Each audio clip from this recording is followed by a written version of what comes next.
The Princess Society was, simply put, a bunch of idiots. I couldn't really blame them. These weren't people brought together because they were a problem solver. They were just random gamers who'd all happened to encounter the same thing. I was only 20 when I first joined, but I was actually one of the older members. Most of the Princess Society was still in high school. Of course, in spite of this, they still liked to act as though they were super spies figuring out some ancient mystery.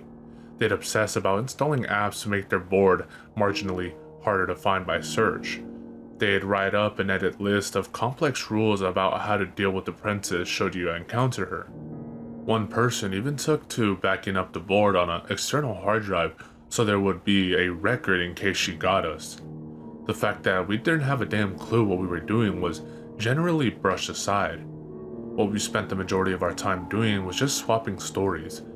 Everyone had their own princess story they were proud of telling. I'll admit it was rather fascinating. Most of the stories were like mine, vaguely creepy but nothing horrifying. Here are a few I remember, heavily abridged. Wild 000 exclamation point. While playing Pokemon Blue on an emulator, a player encountered a tile in the middle of the road in Celadon City which could not be walked on. The tile appeared empty but resisted attempts to enter it as though an NPC was there. The player eventually realized he could talk to this blank square, but all it opened was a blank dialogue box. Moving on, the player noticed periods of silence between music transitions which were getting longer and longer. After a while, NPCs stopped responding and animating, and some building textures were being replaced with nonsense. As the player considered resetting the emulator, he absent-mindedly walked back to the location of the invisible Celadon NPC. On that space, he now found a fuzzy sprite of a girl. The moment he approached her, she got an exclamation mark over her head and ran at him, acting like a rival trainer.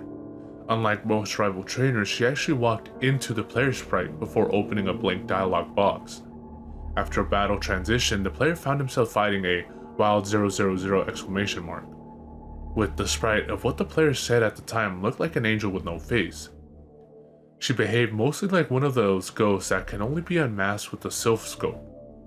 Pokemon were too afraid to fight her, and instead of attacking, she opened dialogue boxes of garbage characters.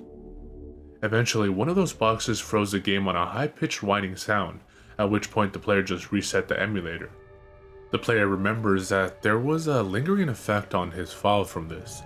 His character's name was now blank. Specifically, it had been replaced by 5 spaces. A face in the crowd. Now, I actually forget which game this was. It wasn't the one pictured above. I don't think. It was some WWE wrestling game on the original Xbox. Apparently, the player booted up in an exhibition match only to realize the crowd wasn't animating during the introductions. They were frozen still.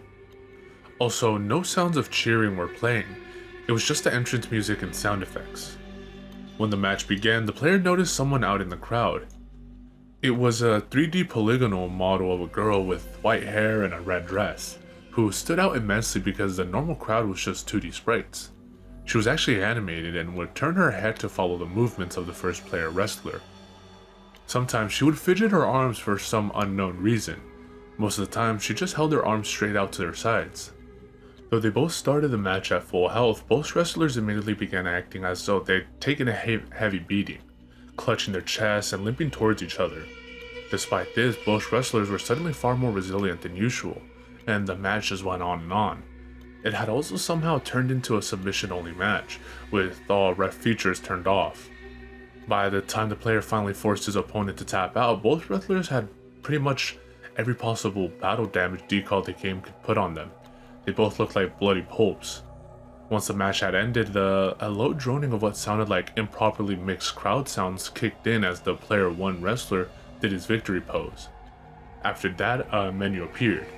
The player realized he couldn't move the menu selector off of rematch no matter what button he pressed. Dreamland Nightmare. Playing Vigilante 8, a car combat game in the vein of Twisted Metal on the N64, a player encountered the princess standing around, in her usual pose, in the Casino City map during Johnny Torque's campaign. Thinking she was some kind of Easter egg, a player's first inclination was to shoot her, at which point she exploded like any other destructible object. The player finished the map as normal, but when the next map began to load, there was no story summary screen like normal. Instead, it was a corrupted image with a blank space where the text should be. This screen lasted about 20 seconds, during which time the player was convinced his game had frozen. It hadn't. The mission began with the player as Johnny Torque on the Super Dreamland map. This map, for those who don't know, is a bonus map only available in the N64 version of the game. It's basically a joke map made to look like a cartoon fantasy kingdom, in contrast to the rest of the game's 1970 grindhouse aesthetic. The map, however, was very different from usual. There was no music playing, but even more unsettling, the lighting was way off.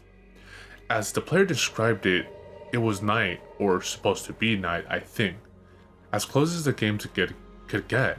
It was like a video game version of day for night movie scenes. The player drove around a bit. At first, it seemed like there were no enemies, but after some searching, the player found that Beeswax and Dave were sitting on their spawn points, not moving. They appeared to have no AI. The player rammed them a couple times to see if they would react, but they didn't. Eventually, he tried blowing them up to see if they would respond with the proper AI or something. Nothing that simple, unfortunately. The moment the player defeated Beeswax, the Super Dreamland music began playing very loudly and full of audio artifacting. The player looked around for Beeswax respawn, but instead saw what appeared to be a glowing car driving around on the other end of the map. On closer inspection, the car wasn't glowing so much as the weird nighttime filter was unmapping to it, making it appear a lot brighter than everything else. This car didn't match any other vehicle in the game, looking like a boxy, untextured mess of polygons in a vague car-ish shape. The mystery car had an actual enemy AI, though it was erratic. It was constantly ramming into walls and trying to drive places it couldn't. It would only get it together to attack if the player got very close. Even then, it would just kind of spam weapons without much strategy or attempt at aiming. Overall, a very weak opponent, made weaker by the quick discovery that it could be killed with one hit, by anything. But it had a trick. For every one of these vehicles the player destroyed, several more would appear. It seemed to be anywhere from 2 to 4 new ones appearing every time one was destroyed. Stopping your attacks didn't help the situation because the vehicles were attacking and destroying each other too. Very quickly, the map exceeded the usual maximum of vehicles and the already weak frame rate plummeted. It should be noted that this entire time, the Super Dreamland music was getting louder, slower, and glitchier. It was actually the overwhelming music that forced the player to shut off the game. By the end, the player says the music was just a high-pitched screech that almost sounded like a voice. Peekaboo. A short one, but an important lesson was learned from it. A player encountered the princess while playing the first Portal on his PC. In this case, the player in question was already a member of the Princess Society and immediately quit the game upon seeing her. She was in one of the offices near the end of the game if you're curious. The player immediately went to the Princess Society message board to log his sighting. While typing his post, he heard a voice very clearly through his headphones. "I see you." It was the sentry turret dialogue. The player immediately shut off his computer, realizing that just quitting the game wasn't enough. And most of the stories were just like that. A lot of them ended with the player's game freezing or becoming so unplayable the player turned the game off. Very few ended quite as dramatically as mine. However, as I'll get into later, my story was also unique in a much more important way.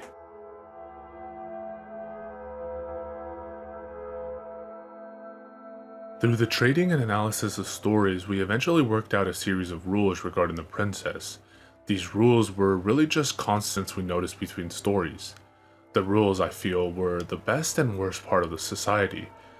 They were the best part of the society because they actually provided pretty solid advice for dealing with the princess and staying safe should she appear. They were the worst part of the society because having these rules made us feel safe. We started to think that just because we'd written these rules, the princess was somehow obligated to obey them. But with the number of times these rules had to be rewritten, it was increasingly obvious our petty analysis was barely scratching the surface. The following are the rules and their latest incarnation, taken more or less directly from the board, with some fixing and explaining from me. Rule 1. If you see her, you're safe if you turn off the game. She has no power if you turn off the game. You can turn it right back on without fear. She'll be gone. Note that you must turn the game completely off, meaning powering down your console. If you encounter in a PC game, quitting the application should be enough, but this seems to vary by program, so your best bet is just shut the computer off for a second. Rule 2. There doesn't appear to be any video game or type of video game in which she straight up cannot appear. She has strong preferences, but not limits. She only ever appears in video games. Rule number 3. The princess comes for those who look for her. If you specifically play a game trying to see her, she is very likely to appear. To a lesser extent, simply thinking about her seems to increase her chance to appear. For this reason, she has a tendency to appear to people multiple times. Rule 4. Her preference for games appear to be largely chronological. She appears most frequently in N64 and PS1 games. Going further back or forward in era, she becomes less and less likely to appear. Her favorite game appears to be Ocarina of Time. We have more Ocarina of Time sightings of her than any other game by a wide margin. Rule 5. Any browser game, online multiplayer game, or game that otherwise streams a significant amount of data from the internet seems to keep her at bay. LANs also seem to hold her off to a lesser extent. Rule 6. The princess can absolutely appear even if you aren't alone. Being with a friend will not keep her away. Rule number 7. The princess doesn't always directly appear the moment she enters the game, so be wary. Other signs she's entered the game are increased load times, music and sound distortions, graphical glitches, especially the failure of graphics to load, AI glitches, especially the disabling of AI, and the removal of text. Rule number 8. Always be aware that the princess seems to be able to see you, the player, while she is in your game. She has been known to react directly to things players say or do. You can quickly make a situation far worse by saying the wrong thing. If you are trying to establish communication, keep it to simple and innocuous questions. Rule number 9. She can, if sufficiently provoked, kill players. She does this rarely, but this must always be kept in mind, because next to nothing is known about how or why she does it. It does not appear to be related to the amount of time one spends playing. It does not appear to be related to the type of person you are. For now, it must be assumed it occurs at the princess' inscrutable whim. Rule number 10. You cannot fight her. Once she begins whatever she does that kills her victims, there appears to be no way to fight back or resist. It is not known currently how she kills players. There is evidence to suggest that something physical appears in the room with the player, brutalizes their body, and disappears. There is nothing that directly indicates the princess jumps out of the TV and beats you to death. This is just a theory. Rule 11. If you ever get the sense while encountering the princess that she is trying to communicate with you, be extremely careful. If necessary, log onto this board and ask your fellow society members for advice. You are in a very dangerous situation, and it is likely you could trigger the princess kill ability very easily. You could also provide the key to unlocking this entire mystery. Please consider what you do very carefully. Rule number 12. The following theories are wild conjecture, and while often brought up on this board, should not be taken as fact. The princess can only enter one game at a time. While this certainly seems likely, there's no way to test it. The princess steals your soul if she kills you. All the evidence we have suggests that those she kills are simply dead. The princess is the ghost of Mr. Carver's daughter. No, I'll get into who Mr. Carver is a few parts from now. There's nothing to suggest the princess is the ghost of anyone, or even a ghost at all. You can't just turn off the game, you have to unplug it. On modern consoles, the princess has been shown capable of preventing the system from powering down naturally, as this is accomplished by a program and not a simple switch being flipped. In those cases, it is indeed usually necessary to unplug the console. You don't need to do this for every console, though, and the princess has only overridden a modern console's natural power down sequence once on record. Attacking the princess avatar in-game hurts her. While it does occasionally seem to aggravate her, there's nothing to suggest the princess could be injured or destroyed simply by attacking her with in-game weapons. The princess will be destroyed when someone figures out her true name. This is just a rumor that got way, way out of hand. I could totally fight off the princess if she attacked me. You are welcome to test this theory, but do not expect to be correct.